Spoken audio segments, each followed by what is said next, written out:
Tes. Bismillahirrahmanirrahim. Assalamualaikum warahmatullahi wabarakatuh. Selamat siang. Ya, damai sejahtera, Om Swastiastu, Namo Buddhaya, salam kebajikan, rahayu untuk kita semua di ruang rapat ini. Masih semangat pagi nggih Bapak Ibu? Semangat pagi? Pagi. Yes. Enggak apa-apa Bu Desa.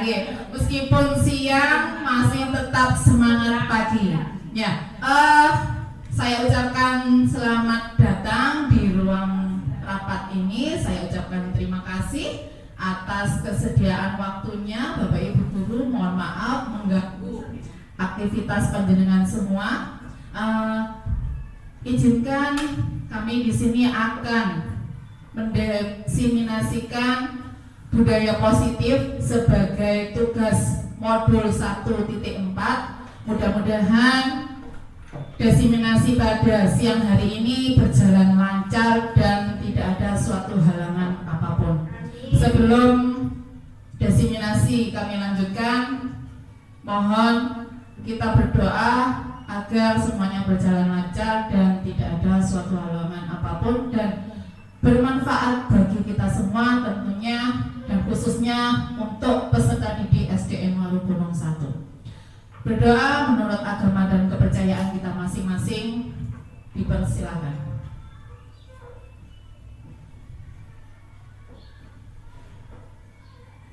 Berdoa selesai. Ya.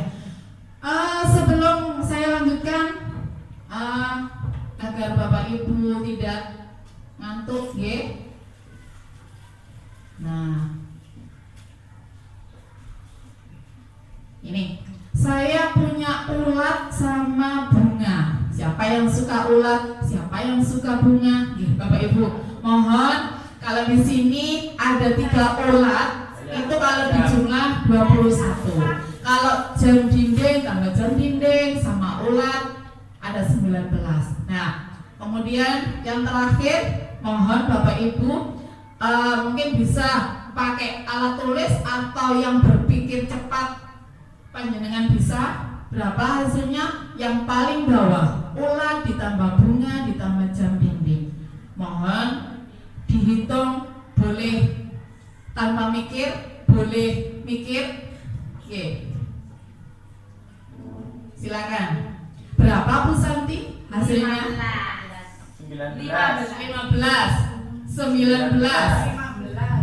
15. Ada yang lain? Bu Resa monggo. 15. Sama-sama 15. Bu Dwi 15. Oke. Sama berarti. Sama dengan yang ketiga ini atas. Kali soalnya. Oh, kali kakek. Oh iya. Berarti belum fokus ya Bu Santi, belum makan siang mungkin. Ya. Kalau Pak Har di sini sudah menemukan kalau yang dikali ini berarti sudah makan siang ya Pak Har. Ya. Berarti berapa kalau yang ini dikali? 19. Mungkin Bu Nunik ini kelas 1 ini. Berapa nggih? Nah.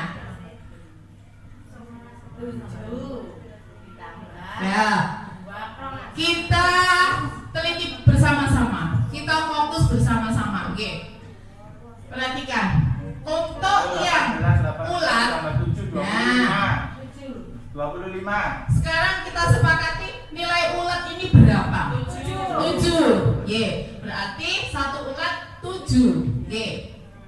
Kemudian jam dinding nilainya berapa? 6. Y.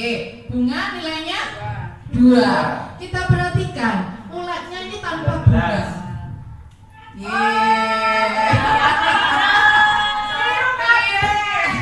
Berarti kurang fokus. Kita fokus lagi. Berarti tadi kalau ulat tadi 7 ya. Kalau nggak ada bunganya berarti 5. Terima kasih. Ternyata tidak fokus kalau ulatnya nggak ada bunganya. Ya, berarti belum konsentrasi, belum siap. Oke. Ini bunga. Bunga ini sebenarnya kelompok 2 ini. Ya. Berarti berapa nilainya? 4. Y. Nah, tadi jam dinding nilainya 5 bukan 6. Iya, udah berapa nih? Udah berapa? Udah berapa? Kita fokus bareng-bareng ya.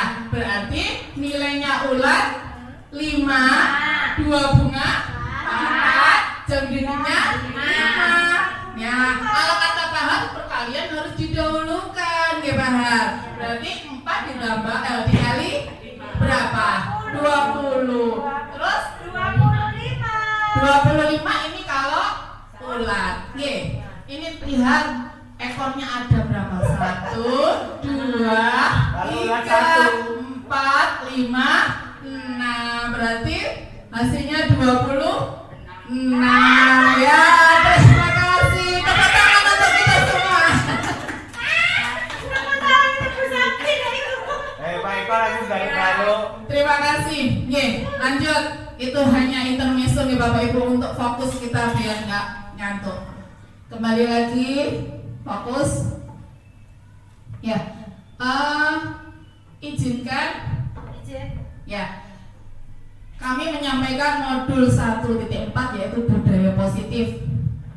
Saya Sakti Dewi Sundari, calon guru penggerak angkatan 6 Kota Surabaya.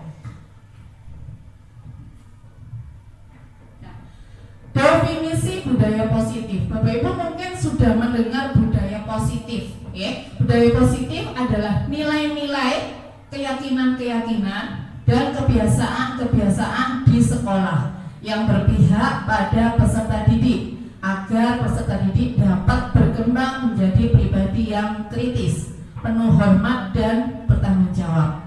Nah, mungkin budaya positif sudah kita laksanakan sehari-hari, cuma kita kadang belum sadar apa sih yang saya lakukan itu, apakah sudah termasuk budaya positif atau belum.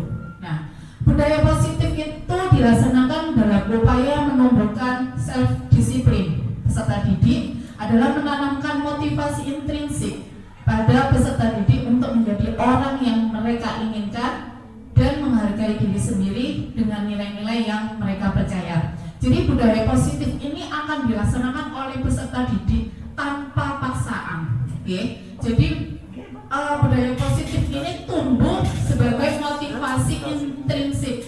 Jadi peserta didik itu secara langsung sadar melakukan budaya positif dari dirinya sendiri, ya, karena terbiasa dan sudah ada keyakinan. Lanjut. Nah, hari ini kita akan belajar ada 6 yang kita pelajari hari ini. Kami di sini bukan sebagai yang terbaik, tapi kita sepakat di sini sama-sama belajar. Oke. Hari ini yang perlu kami sampaikan yaitu ada 6. Oke. Belajar disiplin positif dan nilai-nilai kebajikan universal. Kemudian teori motivasi, hukuman dan penghargaan. Ada restitusi, keyakinan kelas atau yang biasa kita sebut kesepakatan kelas, kemudian kebutuhan dasar manusia dan dunia berkualitas. Kemudian yang kelima restitusi. Bagian dari restitusi ada 5 posisi kontrol, kemudian segitiga restitusi. Baik, yang pertama yaitu disiplin positif dan nilai-nilai kebajikan universal. Bapak Ibu, tadi sudah ada definisi budaya positif. Nah, apa sih disiplin itu? Nah, disiplin bagian dari budaya positif.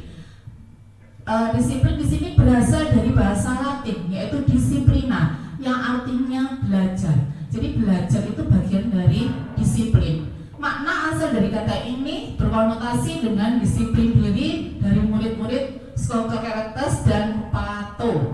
Disiplin diri membuat orang menggali potensinya menuju sebuah tujuan apa yang dia hargai. Jadi disiplin diri ini akan membuat kita mempunyai tujuan. Jadi maksudnya di sini terarah. Jadi harus punya tujuan yang dia hargai. Namun dalam budaya kita, makna kata disiplin itu telah berubah berubah menjadi sesuatu yang dilakukan seseorang pada orang lain untuk mendapatkan kepatuhan. Jadi selama ini disiplin itu adalah patuh, ya. Padahal sebenarnya disiplin itu adalah belajar. Kecenderungan umum adalah menghubungkan kata disiplin dengan ketidaknyamanan, bukan dengan apa yang kita hargai atau pencapaian suatu tujuan mulia. Selanjutnya, ya, disiplin positif merupakan suatu cara penerapan disiplin tanpa kekerasan dan ancaman yang dalam praktiknya melibatkan komunikasi tentang perilaku yang efektif antara orang tua dan anak, khususnya peserta didik. Dalam penerapan disiplin positif ini, anak diajarkan untuk memahami konsekuensi dari perilaku mereka. Jadi, setiap anak itu memiliki konsekuensi. Selain itu, disiplin positif juga mengajarkan anak tanggung jawab serta rasa hormat dalam berinteraksi dengan lingkungannya. Jadi disiplin positif ini merupakan salah satu cara penerapan disiplin yang bertujuan untuk menumbuhkan kesadaran serta memberdayakan anak untuk melakukan sesuatu tanpa sogokan, ancaman maupun hukuman. Seperti sudah terlihat dari teori yang tadi, yaitu dari dalam dirinya sendiri. Jadi disiplin kita tanamkan dengan motivasi intrinsik dari kesadaran peserta didik. Gitu. Nah, poin selanjutnya yaitu nilai-nilai kebajikan universal. Nilai-nilai kebajikan itu apa? Yaitu sifat-sifat positif manusia yang merupakan tujuan mulia yang ingin dicapai setiap individu. Nilai-nilai tersebut bersifat universal, ya, dan lintas bahasa, suku bangsa, agama maupun latar belakang. Kemudian setiap perilaku atau perbuatan memiliki suatu tujuan. Jadi yang dilakukan peserta didik itu harus memiliki tujuan. Ini berdasarkan teori Dr. William.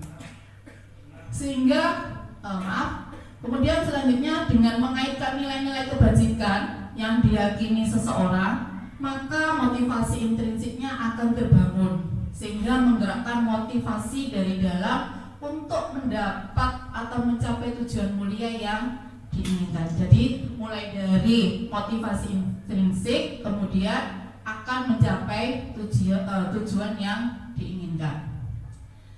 Selanjutnya nilai-nilai kebajikan yang ingin dicapai oleh setiap anak Indonesia kita kenal dengan profil pelajar Pancasila, yang mungkin tidak asing bagi Bapak Ibu guru semua, nih. Ada 6 profil pelajar Pancasila.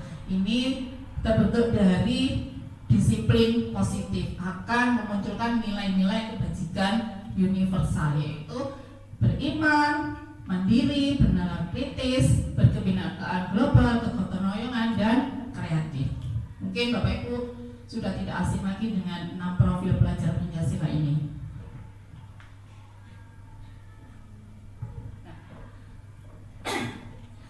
Proyek nilai-nilai kebajikan ini banyak sekali sikap-sikap yang masuk dalam nilai kebajikan.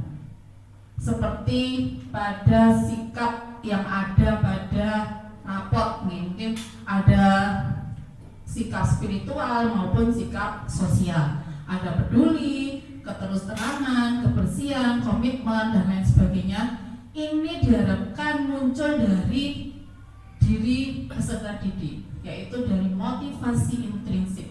Sekali lagi saya tekankan, untuk disiplin positif itu muncul dari dalam dirinya siswa sendiri, bukan sebagai paksaan. Ini berbagai nilai-nilai kebajikan. Nah, perubahan paradigma stimulus respon teori kontrol. Siapa sesungguhnya yang memiliki kontrol? Di sini untuk stimulus respon ada 2 tabel, sebelah kiri stimulus respon dan sebelah kanan adalah teori kontrol. Dalam stimulus respon kita mencoba mengubah orang agar berpandangan sama dengan kita. Nah, teori kontrolnya apa? Kita berusaha memahami pandangan orang lain tentang dunia, belum tentu sama dengan kita. Kemudian yang kedua, perilaku buruk dilihat sebagai suatu kesalahan. Kita biasanya perilaku buruk adalah kesalahan. Nah, teori kontrolnya apa? Semua perilaku memiliki tujuan. Jadi mereka berbuat salah itu pasti memiliki tujuan. Tidak semua tindakan yang benar saja memiliki tujuan, tetapi kesalahan juga memiliki tujuan. Yang ketiga, orang lain bisa mengontrol saya. Ini stimulusnya. Teorinya apa? Hanya Anda yang bisa mengontrol diri Anda. Nah, sebenarnya yang bisa mengontrol diri kita sendiri adalah ya kita sendiri. Kemudian saya bisa mengontrol orang lain. Anda tidak bisa mengontrol orang lain. Ini sesuai dengan yang atasnya tadi. Jadi yang bisa mengontrol diri sendiri itu adalah diri kita sendiri, bukan orang lain. Kemudian stimulus respon selanjutnya yaitu pemaksaan ada pada saat bujukan gagal. Kalau kita biasanya sudah nggak bisa bujuk, jangankan pada peserta didik, pada anak kita sendiri, kalau sudah nggak bisa dibujuk ya, misalnya pada kehidupan sehari-hari, akhirnya muncul paksaan. Gak kena dirayu ya wis, akhirnya dipaksa. Itu adalah stimulus respon. Ini mungkin sering terjadi pada diri kita, baik sengaja maupun tidak sengaja. Nah, teori kontrolnya apa? Nah, kita harus kolaborasi, ya, kerjasama dan konsensus, menciptakan pilihan-pilihan baru. Jadi seharusnya tidak ada paksaan, tapi memberikan pilihan. Tuh. Selanjutnya model berpikir menang atau kalah. Teori kontrolnya model berpikir harus menang, tidak ada kalah. Tuh. Selanjutnya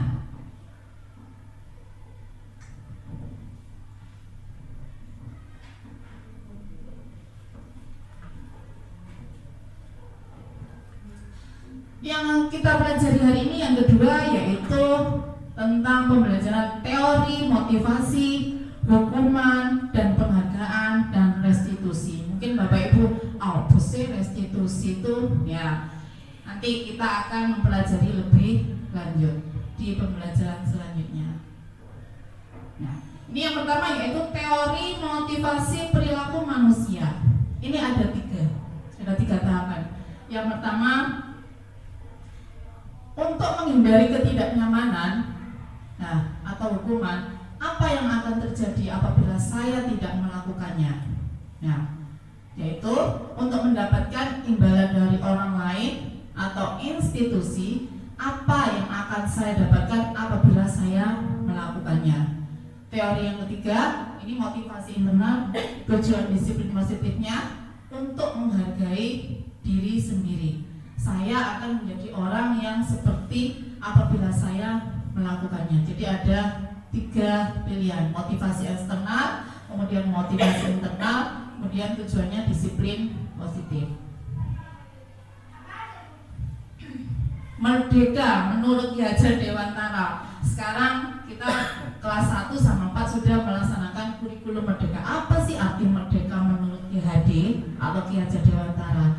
Merdeka itu artinya tidak hanya terlepas dari perintah, akan tetapi juga cakap buat memerintah diri sendiri. Jadi tidak hanya diperintah, tapi memerintahkan dirinya sendiri. Ya, lagi-lagi motivasi intrinsik. Jadi siapa yang bisa memerintah dirinya sendiri? Orang lain dan dirinya sendiri. Ini yang dimaksud merdeka menurut Ki HD. Selanjutnya dihukum oleh penghargaan. Nah, bahwa penghargaan berlaku sama dengan hukuman, dalam arti meminta atau membujuk seseorang melakukan sesuatu untuk memenuhi suatu tujuan tertentu dari orang yang meminta atau membujuk. Jadi orang yang meminta atau membujuk itu memberikan hukuman, itu juga sama dengan memberikan penghargaan. Nah, dorongannya eksternal dan ada faktor ketergantungan. Kita biasanya memberikan penghargaan, itu anak biasanya ketergantungan. Jadi kok aku nggak dikasih penghargaan lagi ya? Jadi anak itu merasa ketergantungan. Oh, kemarin saya dikasih, sekarang kok tidak? Nah, itu. Jadi dihukum oleh penghargaan. beberapa dampak dari pemberian penghargaan. Ini antara lain, yang pertama, pengaruh jangka pendek dan jangka panjang. Jangka pendeknya apa? Contohnya, jangka pendeknya itu tadi. Secara contoh, kadang kita memberikan penghargaan. Secara jangka pendek mungkin dia pamer dengan teman-temannya. Jangka panjangnya apa? Dia memang merasa terkesan, tapi merasa ketergantungan. Kemudian yang kedua, penghargaan menghukum. Nah, kadang kita tidak sadar memberikan penghargaan seperti hukuman. Kemudian yang ketiga, penghargaan mengurangi ketepatan. Jadi tidak tepat kadang penghargaannya, tidak sesuai dengan apa yang dilakukan. Kemudian penghargaannya juga tidak efektif. Yang penting kadang kita memberikan penghargaan, entah itu efektif atau tidak sesuai dengan kondisinya. Yang terakhir, penghargaan merusak hubungan. Ya, merusak hubungan. Jadi antara peserta didik dan guru ini tidak ada hubungan yang erat gara-gara penghargaan. Tuh, selanjutnya.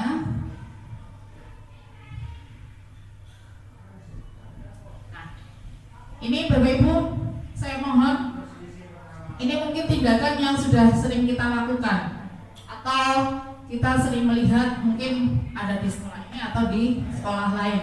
Yang pertama, ini nanti hukuman atau konsekuensi. Ini termasuk hukuman atau konsekuensi. Yang pertama, mencatat 100 kali di dalam buku kalimat. Mungkin ini pernah kita lakukan untuk siswa. Entah itu sampai 100 kali atau enggak sampai gitu. Saya tidak akan terlambat lagi.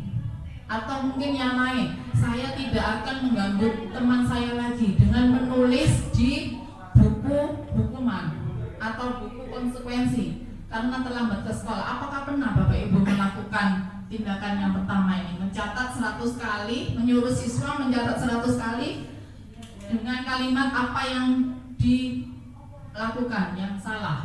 Ini termasuk hukuman atau konsekuensi? Hukuman. Jadi yang pertama hukuman. Yang kedua, lari mengelilingi lapangan basket 2 kali karena terlambat hadir di sekolah. Ini termasuk hukuman atau konsekuensi? Hukuman. Masih hukuman. Lanjut yang ketiga, murid diminta untuk push up 15 kali karena tidak menggunakan masker ke sekolah. Hukuman atau konsekuensi? Push up 15 kali. Hukuman. Masih hukuman 1-3. Yang keempat, menggantikan kertas tugas teman yang telah dicoret-coret. Konsekuensi.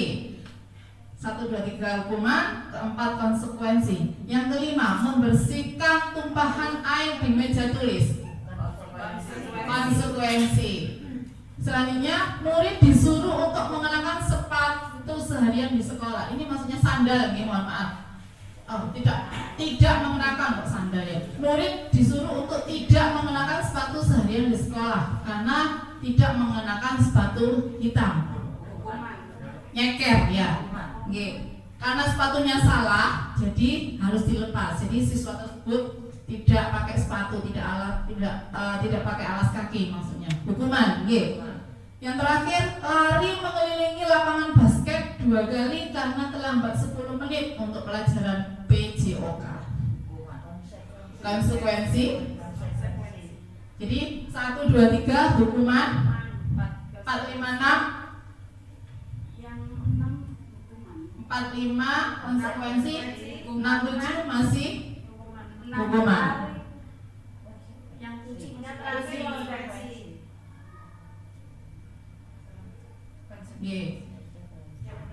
Ya, yang pertama masuk konsekuensi. Jadi dia menulis saya tidak akan terlambat lagi. Mencatat 100 kali itu termasuk konsekuensi. Kemudian yang kedua dan 3 sudah hukuman sesuai dengan usulan Bapak Ibu tadi. Kemudian konsekuensi ini hukuman dan ini mengelilingi lapangan basket. Karena di sini pelajaran PJOK, konsekuensi. Baik. Nah, selanjutnya apa itu restitusi? Mungkin Bapak Ibu bertanya-tanya apa sih itu restitusi? Nah, restitusi adalah proses menciptakan kondisi bagi murid untuk memperbaiki kesalahan mereka, sehingga mereka bisa kembali pada kelompok mereka dengan karakter yang lebih kuat. Restitusi juga merupakan proses kolaboratif yang mengajarkan murid untuk mencari solusi untuk masalah mereka dan membantu murid berpikir tentang orang seperti apa yang mereka inginkan dan bagaimana mereka harus memperlakukan orang lain. Jadi restitusi ini adalah kesempatan bagi siswa untuk memperbaiki dirinya. Apa yang dia lakukan, itu tujuannya apa. Kemudian kita mencari solusi yang terbaik dari kesalahannya, mencari solusi bersama-sama, atau kita memberikan solusi. Itu yang dinamakan restitusi. Nah, ini ada 9 ciri-ciri restitusi. Yang pertama, bukan untuk menebus kesalahan, namun untuk belajar dari kesalahan. Oke. Yang kedua, memperbaiki hubungan. Hubungan dengan siapa? Dengan yang dibuat salah. Misalnya berbuat salah dengan temannya. Nah, kita restitusi untuk menjalin hubungan yang baik. Tawaran, bukan paksaan. Bukan berarti kamu harus gini, kamu harus minta maaf. Tapi misalnya tawaran, memberikan tawaran atau pilihan. Kita memberikan solusi. Kemudian yang keempat, restitusi itu menuntun untuk melihat ke dalam diri. Jadi kita menuntun siswa untuk melihat ke dirinya sendiri. Nah, apa sih tujuan kamu berbuat ini? Pasti ada alasannya. Tuh. Selanjutnya yaitu mencari kebutuhan dasar yang mendasari tindakan. Sebenarnya anak ini kebutuhannya apa? Kok bisa berbuat seperti ini? Apa yang dia butuhkan? Ya, misalnya nggak pakai sepatu hitam. Kebutuhannya apa? Kebutuhannya adalah kasih sayang. Ya, karena dia nggak punya sepatu, pasti punya alasan. Tuh. Kemudian cara yang paling baik, restitusi adalah cara yang paling baik untuk tindakan dari siswa yang berbuat salah. Nah, pasti Bapak Ibu setiap hari dalam proses KBM itu pasti menemui siswa yang melakukan kesalahan. Nah, nanti kita belajar bersama-sama melakukan restitusi terhadap siswa, bukan memberi hukuman, tapi memberi restitusi. Selanjutnya yaitu restitusi itu fokus pada karakter, bukan tindakan. Karena kita tahu karakter siswa itu berbeda-beda. Ya, sak tarangan gak podo, gitu nggih. Apalagi tarangannya banyak, pasti tidak sama, nggih. Anak kembar aja beda, apalagi yang tidak kembar, gitu, nggih. Karakternya dari A sampai Z pasti ada. Yang kedelapan yaitu fokus pada solusi. Jadi kalau berbuat salah, kita memberikan solusinya bagaimana. Misalnya kalau nggak punya sepatu hitam, solusinya bagaimana? Buat kesepakatan. Ya.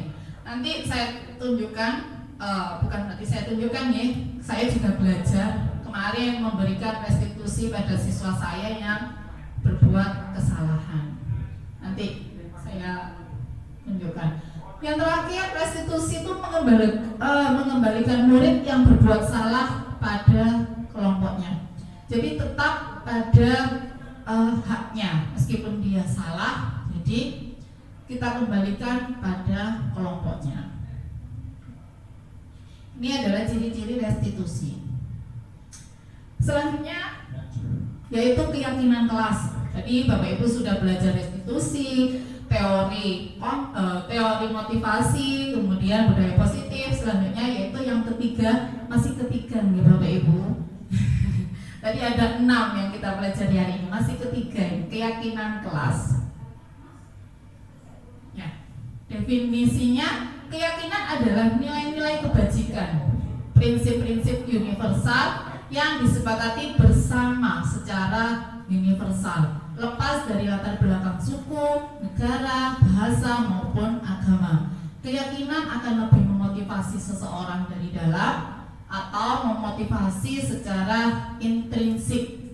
Seseorang akan lebih tergerak dan bersemangat untuk menjalankan keyakinannya daripada hanya sekedar mengikuti serangkaian peraturan. Mungkin keyakinan ini sudah dilaksanakan oleh Bapak Ibu. Mungkin kita selama ini menganggap keyakinan itu adalah kesepakatan. Sama, kesepakatan dengan keyakinan itu sama. Mengapa kok tidak peraturan saja? Mengapa harus keyakinan kelas? Nah, selama ini kita punya peraturan, banyak sekali peraturan. Kadang anak-anak itu gini ya, peraturan untuk dilanggar. Ya, gemes saya kalau lihat dan mendengar kata-kata itu. Kita buat keyakinan. Mengapa kok tidak peraturan saja? Mengapa harus keyakinan? Nah, mengapa kita memiliki peraturan harus menggunakan helm bila mengendarai kendaraan roda 2? Nah, ini peraturan yang sudah berlaku di sekeliling kita. Yang kedua, mengapa kita memiliki peraturan 3M, menggunakan masker, mencuci tangan, dan menjaga jarak 1,5 meter? Nah, ini kan peraturan. Banyak sekali peraturan dalam kehidupan kita. Contoh lagi, mengapa kita memiliki peraturan harus datang tepat waktu pada saat mengikuti pelatihan atau datang ke sekolah? Nah, untuk mendukung motivasi intrinsik, motivasi dari dalam, kembali ke nilai-nilai atau keyakinan lebih menggerakkan seseorang dibandingkan mengikuti serangkaian peraturan. Ya, kalau keyakinan kan dari diri kita, kalau peraturan kan sudah ada. Kalau dari keyakinan kita lebih tergerak gitu.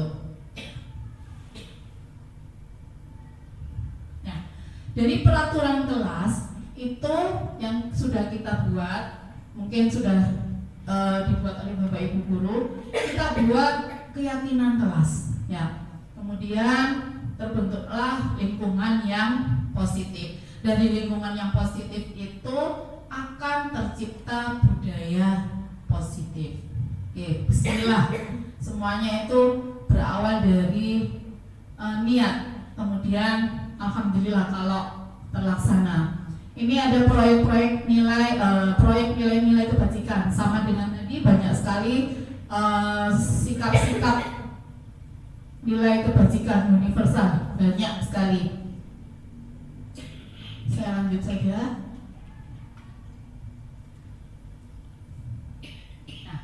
Ini contoh, ada kesepakatan kelas yang dibuat TK Dharma Wanita Persatuan. Kesepakatan kelasnya datang tepat waktu, mengucapkan salam. Ini sama dengan peraturan yang kita buat. Menjaga kebersihan sekolah, kemudian berdoa sebelum dan sesudah kegiatan, aktif dalam pembelajaran dan tertib. Kita rubah menjadi keyakinan kelas. Nah, kalau keyakinan kelas, ini kalimatnya, kami guru dan murid yang saling menyayangi. Nah, kemudian yang B, kami murid yang semangat belajar. Mungkin besok bisa buat referensi buat Bapak Ibu yang kelas rendah nih, bisa, atau yang kelas tinggi juga bisa, sama. Yang C, kami murid yang peduli dengan teman-teman. Ini contoh. Nanti bisa dikembangkan oleh Bapak Ibu. Nah, ini keyakinan kelas juga. Biar lebih menarik, biasanya anak-anak itu lebih suka hal-hal yang menarik. Ini keyakinan kelasnya.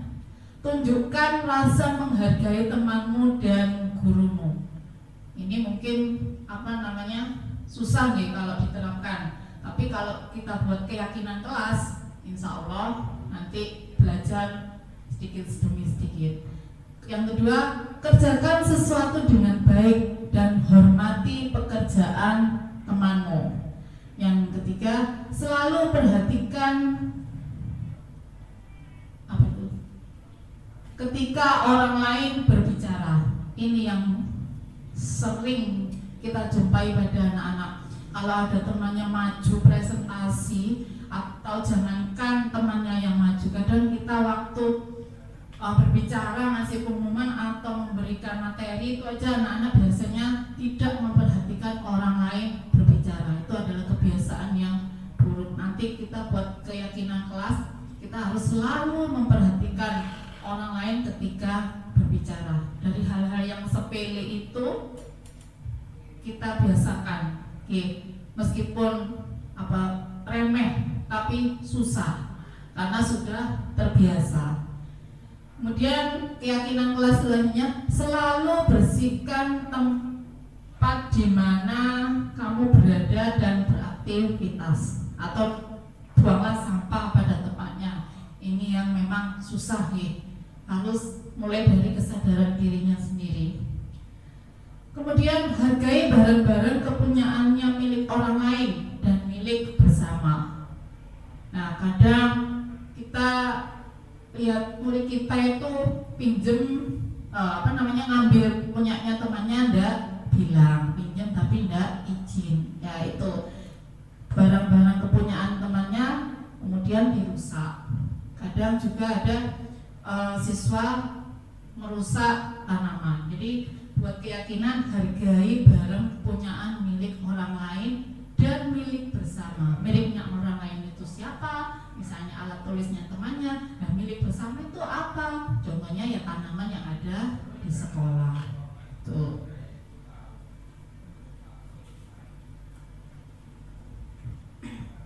Nah, kegiatan pendalaman keyakinan kelas. Ini yang pertama adalah hormat. Kami meyakini bahwa sangat penting untuk menghormati semua orang dan barang milik orang lain. Ini kita menggunakan yang tabel Y. Jadi yang pertama itu hormat. Yang penting itu dalam keyakinan kelas itu terlihat, terdengar, dan berperilaku. Bukan hanya didengarkan saja, bukan hanya dilihat saja, tapi juga bertindak atau berperilaku. Yang kedua, bekerja. Kami meyakini bahwa sangat penting untuk mengerjakan segala pekerjaan atau mengikuti kegiatan yang telah ditugaskan. Kemudian yang ketiga, diterima dan dimiliki. Kami meyakini bahwa sangat penting untuk merasa diterima pada suatu kelompok dan saling peduli satu dengan yang lainnya. Jadi saya ulangi lagi, untuk keyakinan kelas itu harus terlihat, terdengar, dan berperilaku. Bukan hanya terdengar saja atau terlihat saja.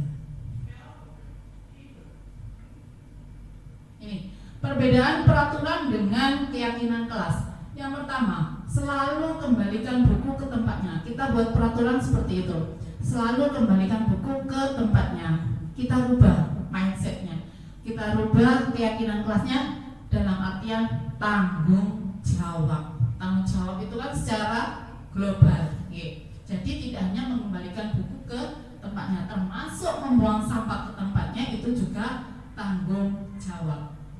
Yang kedua, dilarang mengganggu orang lain. Keyakinan kelasnya menghormati orang lain. Jadi artinya lebih luas untuk keyakinan kelas dibandingkan peraturan. Yang ketiga, hadir di sekolah 15 menit sebelum pembelajaran dimulai. Keyakinan kelasnya menghormati orang lain dan berkomitmen. Nah, kalau kita sudah berkomitmen hadir di sekolah harus 15 menit sebelum pembelajaran dimulai, kita buat kesepakatan, keyakinan, berkomitmen, janji pada dirinya sendiri datang lebih awal, tidak sampai telat. Kecuali ada halangan di luar dugaan itu, di luar rencana. Dilarang melakukan kekerasan. Jadi keyakinan kelasnya keselamatan. Jadi melakukan kekerasan itu menimbulkan ketidakselamatan. Jadi keyakinan kelasnya kita buat keselamatan dan juga menghormati orang lain. Dilarang menggunakan narkoba karena narkoba merusak kesehatan. Jadi keyakinan kelasnya kesehatan. Kemudian bergantian atau menunggu giliran. Ini yang sering terjadi dan saya melihat dan juga saya alami sendiri. Waktu istirahat mungkin Bapak Ibu, apalagi yang kelas rendah, kemudian yang kelas tinggi nggak mau ngalah, nggak mau antri. Biasanya terjadi di kantin atau koperasi, nggak mau nunggu giliran, semuanya minta yang pertama. Nah, kalau semuanya minta yang pertama itu sing mburi ku sopo gitu loh. Ya, kita tanamkan keyakinan kelas harus bersabar. Kalau orang bersabar pasti mau antri. Itu yang sangat sulit memang kita tanamkan ke anak-anak. Dan juga menghormati orang lain, menghormati yang datang lebih dulu. Ya, kadang memang kita terburu-buru. Mungkin ini saya terjadi pada saya begini. Ini ada sedikit cerita. Kalau beli sekarang beli bensin ya Bapak Ibu, beli pertalite pertama kalau di pom bensin di mana-mana selalu antri. Nah, karena kita dikejar dengan waktu, karena dengan keyakinan yang atas tadi sudah berkomitmen datang tepat waktu. Kita punya komitmen, tapi kita juga harus bersabar menunggu giliran. Apa yang harus saya lakukan gitu ya.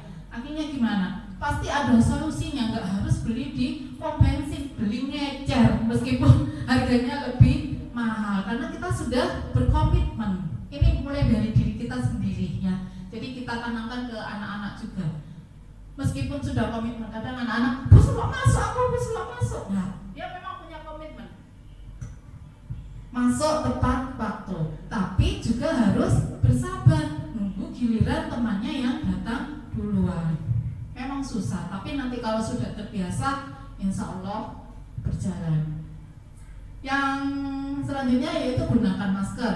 Ini lebih fokus di waktu COVID nih. Kalau sekarang mungkin agak fleksibel. Ini keyakinan kelasnya adalah kesehatan dan keselamatan. Jadi kalau tidak menggunakan masker nanti bisa kena virus dan lain sebagainya. Yang terakhir, jangan berlari di kelas atau di koridor atau di selasar. Ini yang terjadi di sekolah kita nih. Waktu istirahat memang banyak sekali anak-anak yang berlarian di selasar atau koridor. Ini keyakinan kelasnya adalah keamanan dan keselamatan. Pasti ini keamanan dan keselamatan. Kalau terjadi hal-hal yang tidak diinginkan kan di luar dugaan kita, pasti kalau kita tanamkan ke anak-anak, kita yakinkan bahwa itu sangat berbahaya. Insya Allah anak-anak bisa sadar. Selanjutnya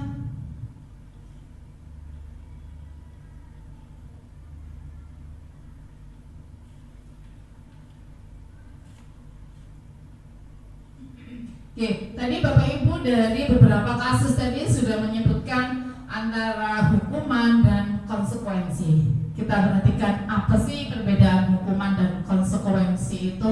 Kalau menurut saya itu bedanya tipis ya. Tapi kalau sudah kita pahami, insya Allah terlihat bedanya. Di sini hukuman sesuatu yang menyakitkan harus terjadi. Seperti tadi menyuruh anak lari atau push up berapa kali, itu termasuk hukuman. Dan konsekuensi sesuatu harus terjadi tapi tidak menyakitkan ya. Yang kedua, membuat anak sakit fisik maupun hati. Nah, jadi sakit di sini bukan hanya fisik tapi hati. Contohnya apa? Kalau sakit fisik ya jelas memberi pukulan ya, anak dipukul pakai sapu. Kalau sakit hati mungkin kita kadang membentak, mengatakan goblok atau apa ya, sakitnya itu di sini ya istilahnya. Sakitnya di sini untuk jangka waktu yang lama. Jadi mereka itu terkesan sampai tua. Aku boleh tahu dilokno buresa goblok nah, contoh itu membuat anak sakit, itu termasuk hukuman. Contoh buresa. Saya yakin Bapak Ibu guru di sini tidak pernah memberikan hukuman secara fisik maupun hati ya. Lebih sakit hati daripada sakit fisik. Kalau sakit hati mungkin sakit fisik ada obatnya. Kalau sakit hati obatnya susah ya. Konsekuensinya apa? Membuat anak merasa tidak nyaman dalam jangka waktu pendek. Konsekuensi contoh tadi, memberi konsekuensi tadi contohnya apa tadi yang di tabel sebelumnya tadi. Contoh yaitu menuliskan beberapa kalimat hanya 100 kata tadi ya. Nah, tidak nyaman tapi dalam jangka waktu yang pendek, saya tidak akan mengulangi lagi. Itu termasuk konsekuensi dalam jangka waktu pendek. Mungkin besok sudah lupa, ya. Lupa kalau pernah disuruh nulis sebanyak itu. Tapi kalau diberi dibentak, dia ingatnya seumur hidup. Ini yang dinamakan dalam jangka waktu yang lama. Ini bedanya hukuman dan konsekuensi. Anak membenci kedisiplinan. Nah, kalau hukuman, anak itu akan membenci kedisiplinan. Kalau konsekuensi, anak menghargai disiplin. Contohnya, nah, seperti tadi yang sudah kita telaah tadi, yang memberikan hukuman memberi konsekuensi, memberi tulisan, menyuruh tulisan tadi. Jadi dia menghargai, ya saya tidak akan mengulangi lagi, berjanji pada dirinya sendiri. Kalau hukuman berupa paksaan, kamu harus lari. Nah, ini hukuman. Jadi paksaan. Kalau konsekuensi, stimulus, ya, jadi tanggapan. Apa yang terjadi harus begini, tuh. Mendorong anak menyakiti diri sendiri, ini kalau hukuman. Nah, sama dengan tadi push up berapa kali, ini hukuman. Jadi menyakiti dirinya sendiri. Kalau konsekuensi, mendorong anak agar mudah menyesuaikan diri. Perbedaan selanjutnya, kalau hukuman konsep diri yang buruk. Oh, saya ini berarti salah, makanya kok dihukum, ya. Jadi anak bisa menilai dirinya sendiri bahwa dia salah, gitu. Kemudian kalau konsekuensi, konsep diri yang baik. Apa ya yang saya lakukan tadi? Jadi kadang dia berpikir bukan dirinya yang salah, karena berbuat salah juga punya tujuan.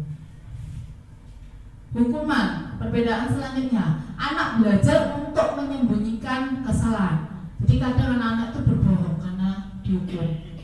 Kemudian kalau konsekuensi, anak belajar untuk mematuhi peraturan. Jadi meskipun berbuat salah, dia akan belajar untuk mematuhi peraturan. Yang terakhir, perbedaannya, kalau dikasih hukuman, anak merasa marah, merasa bersalah, dipermalukan, merasa tidak dihargai. Aku wis dihukum kan? Nah, malu kadang, ya. Secara psikolog itu anak kalau dihukum itu selain terkesan sakit hati dalam jangka waktu yang lama, dia juga merasa malu. Mohon maaf.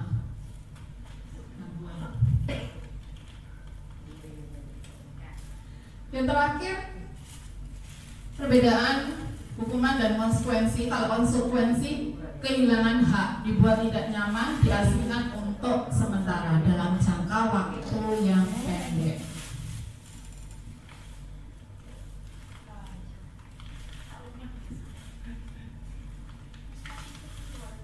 Ya.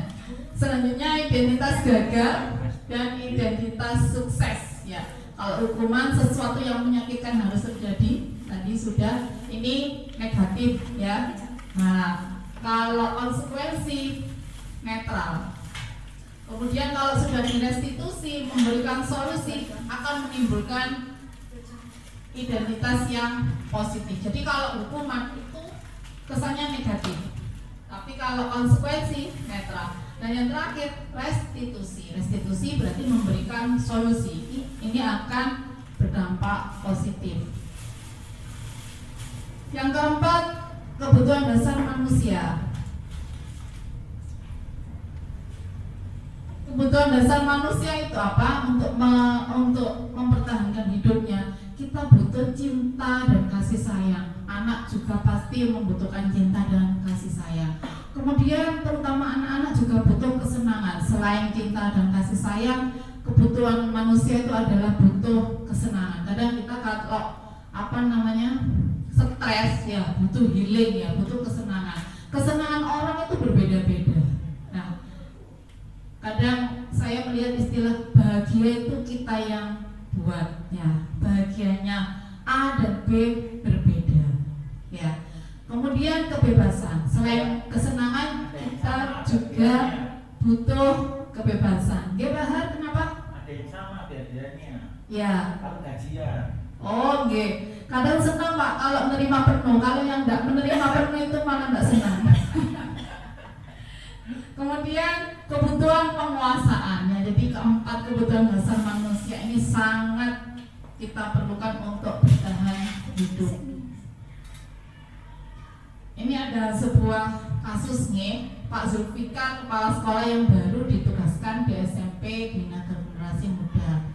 Sejak kedatangannya di sekolah itu, Pak Zulfikar mencoba untuk menyesuaikan diri dengan lingkungan di sekolah tersebut. Sebagian besar guru-guru dapat menerima kehadiran Pak Zulfikar, namun ada beberapa guru yang selalu bereaksi negatif pada kebijakannya dan dengan frontal mengumumkannya di rapat guru mingguan. Salah satunya Pak Malik. Dalam rapat guru mingguan, Pak Malik seringkali mempertanyakan kebijakan yang diambil oleh Pak Zulfikar tanpa argumen yang kuat. Rekan-rekannya sesama guru heran dengan perilaku Pak Malik ini, karena sebelumnya ia dikenal sebagai seorang guru yang selalu mengikuti kebijakan kepala sekolah. Bahkan selama ini cenderung diam bila rapat guru. Pak Hanafi, sahabatnya Pak Malik, mencoba mendekatinya dan menanyakan apa yang menyebabkan ia bertindak seperti itu. Ada beberapa kemungkinan jawaban yang diberikan Pak Malik. Identifikasi kebutuhan yang ingin dipenuhi oleh Pak Malik jika responnya seperti di kolom sebelah kiri. Bila Anda berada dalam posisi Pak Zulfikar dan mendengar informasi dari Pak Hanafi tentang alasan Pak Malik melakukan hal itu, apa yang akan Anda lakukan pada Pak Zulfikar agar kebutuhannya terpenuhi? Kita lihat.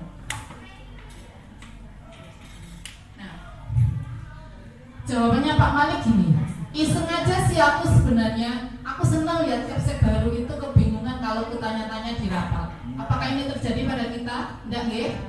Nah, ini kebutuhannya apa? Senang. Jadi kesenangannya Pak Malik itu membuat iseng. Ini termasuk kebutuhan dasar. Kemudian, ya, ngeprank ini kesenangan. Kemudian jawabannya Pak Malik yang kedua, ya biar dikenal sama aku dan aku ingin nantinya bisa kerjasama dan kerja bareng sama dia. Kayaknya orangnya baik sih. Ini kebutuhan cinta dan kasih sayang. Jadi Pak Malik ingin kebutuhan hidupnya terpenuhi, dari iseng sampai ingin kenal lebih dekat. Caper. Ya betul Pak, caper. Di sini nggak ada nih? Ada. Berarti kebutuhannya butuh kasih sayang. Oh. Ya. Pak Har. Oh Pak Har. Berarti Pak Malik di sini Pak Har. Yang ada berarti dia. Contoh ini Pak nih, insya Allah tidak ada di sini. Contoh saya. Yang ketiga, saya sebenarnya nggak paham beliau bicara apa tadi Pak Zulfikar. Makanya saya tanya-tanya saja daripada saya kelihatan tidak paham. Nah, pada ngantuk nih. Ternyata tanya. Nah, bukan tidak paham malah ngantuk. Jawabannya. Iya. Ini kebutuhannya penguasaan. Sok apa namanya menguasai. Jadi kebutuhannya itu. Gaya ngomongnya Pak Zulfikar itu monoton sekali. Bosan jadi mendengarnya. Nah, dia bebas berargumen ya. Selanjutnya yang kelima yaitu posisi kontrol. Posisi kontrol. Oke, paham? Masih bisa mengucapkan posisi kontrol? Oh, bisa. Saya belum saya lagu. Ini penghukum. Di sini ada Bapak Ibu yang berperan sebagai penghukum. Nah, 5 posisi kontrol guru. Yang pertama sebagai penghukum.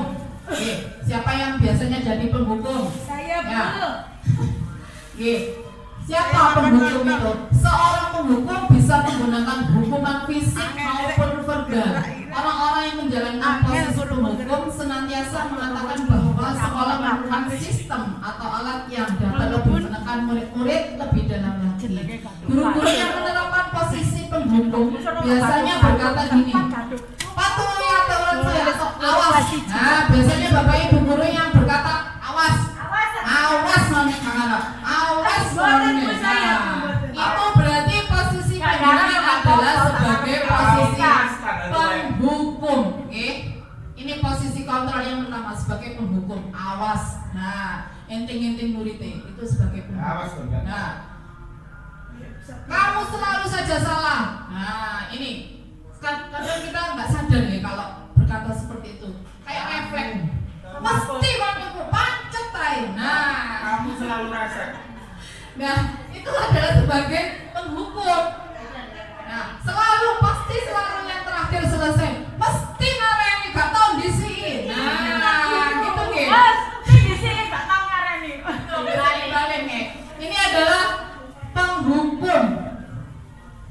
Guru seperti ini senantiasa percaya hanya ada satu cara agar pembelajaran bisa berhasil, yaitu caranya dia sendiri. Oke. Jadi posisi yang pertama yaitu penghukum. Jadi ada 5. Yang pertama adalah penghukum. Yang kedua, membuat merasa bersalah. Pada posisi ini biasanya guru akan bersuara lebih lembut. Nah, pembuat merasa bersalah akan menggunakan keheningan yang membuat orang lain merasa tidak nyaman, bersalah, atau rendah diri. Kata-kata yang keluar dengan lembut akan seperti ini. Ibu sangat kecewa sekali dengan kamu. Nah, kecewa, Kuli. Aku mau ya kecewa. Berapa kali Bapak harus memberitahu kamu ya? Jadi membuat siswa merasa bersalah. Nah, ping piro sih? Bu guru ki wis ngomong begino sih, kok pancet ae. Ya, ini gitu. Gimana coba kalau orang tua kamu tahu kamu berbuat begini? Nah, di posisi ini murid akan memiliki penilaian diri yang buruk tentang dirinya. Murid merasa tidak berharga, merasa bersalah. Nah, ini posisi kontrol guru yang kedua, yaitu pembuat merasa bersalah. Yang pertama penghukum, yang kedua pembuat merasa bersalah. Ini kadang kita tidak sadar mengatakannya pada siswa. Nah, posisi yang ketiga, kita sebagai teman. Guru pada posisi ini tidak akan menyakiti murid, namun akan tetap berupaya mengontrol murid melalui persuasi. Posisi teman pada guru bisa negatif ataupun positif. Positif di sini berupa hubungan baik yang terjalin antara guru dan murid. Guru di posisi teman menggunakan hubungan baik dan humor, guyon. Kita sama murid itu guyon, tapi ada batasnya. Untuk mempengaruhi seseorang, dia biasanya berkata, ayolah bantulah demi bapak ya, gitu. Bukan gini ya Pak Han, ayolah pijit aku, bukan gitu nggih. Iya demi bapak. Nah, ini berarti posisi kita sebagai teman. Jadi ada kedekatan dengan siswa lebih dekat. Ini agak lebih baik lagi daripada penghukum dan membuat rasa bersalah. Kita sebagai teman, tapi ada batasnya itu tadi. Ya sudah, kali ini tidak apa-apa, nanti ibu bantu bereskan. Ya wis gak apa-apa. Misalnya menumpahkan air minum, ya wis gak apa-apa. Nanti tumpah maneh. nah, nanti dipel bersama itu. Ya, sebentar lagi. Yang keempat yaitu pemantau. Memantau berarti mengawasi, okay? Biasanya kita berkata, peraturannya apa? Apa yang kamu lakukan? Gitu. Sanksinya apa? Ini yang pertanyaan yang kita ajukan kepada siswa. Ini posisi memantau.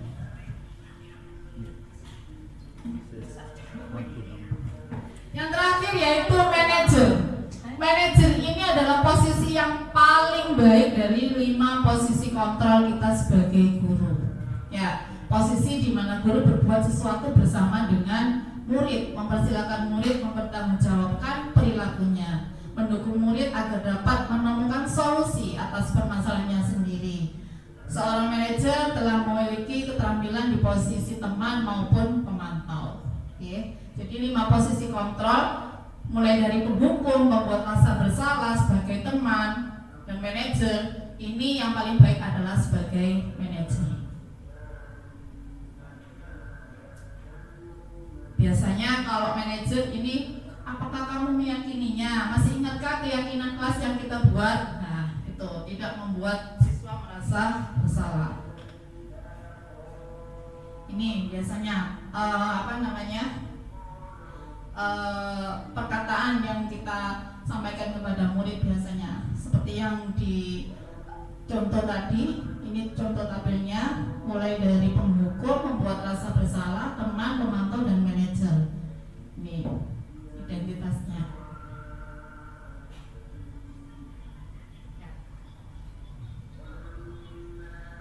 Ini ada pernyataan, saya kecewa sekali dengan kamu. Siapa yang mengatakan? Membuat orang merasa bersalah. Kamu tidak pernah benar melakukannya. Nah, ini adalah posisi penghukum. Ayolah, ya kita sebagai teman biasa. Ayolah, itu termasuk teman.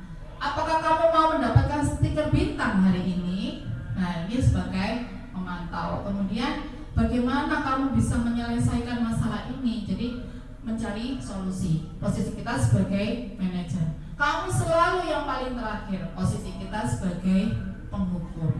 Ini contoh-contoh pernyataan yang kadang kita sampaikan kepada siswa. Yang terakhir ya Bapak Ibu, yaitu segitiga restitusi. Nah, dari 5 posisi kontrol tadi, posisi kita yang paling baik adalah manajer. Bagaimana caranya? Kalau siswa membuat kesalahan, kita harus melakukan restitusi. Yaitu yang pertama apa? Menstabilkan identitas. Setiap orang pasti pernah melakukan kesalahan. Kita sampaikan ke siswa identitasnya, menstabilkan identitas. Oke, semua orang pasti pernah melakukan kesalahan. Bu guru juga pernah melakukan kesalahan. Tidak ada seorang yang sempurna. Semua pasti membuat kesalahan. Ya, besok Bapak Ibu guru bisa dicoba nih kalau muridnya punya kesalahan nih. Ya, kita sampaikan semua orang punya kesalahan. Kemudian kamu bukan satu-satunya yang pernah melakukan ini. Temanmu juga pernah melakukan ini. Gitu. Jadi dia tidak merasa dihukum, tidak merasa paling bersalah gitu. Kemudian yang kedua yaitu memvalidasi tindakan yang salah. Benar apa tidak apa yang dilakukan tadi itu salah. Oke, ada kita tanya, kamu tentu punya alasan mengapa melakukan itu. Ya, kita tanya, kamu kenapa kok gini?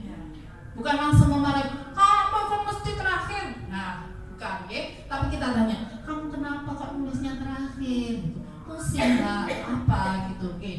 Atau gini, adakah cara yang lebih efektif untuk mendapatkan apa yang kamu butuhkan? Kamu butuh pulpen lah, pulpenmu habis lah, gitu, oke? Tuh. Yang terakhir yaitu menanyakan keyakinan. Kita tanya, nilai apa yang kita sepakati? Keyakinannya apa kemarin? Kalau punya bulannya terakhir harus ngapain, gitu, oke? Kamu ingin menjadi orang seperti apa kalau bulannya terakhir terus, gitu, oke? Jadi kalau ada anak yang bersalah, kita restitusi, kita stabilkan identitas, validasi tindakan yang salah, dan menanyakan keyakinannya. Ya, terima kasih Bapak Ibu sudah meluangkan waktunya. Mohon maaf apabila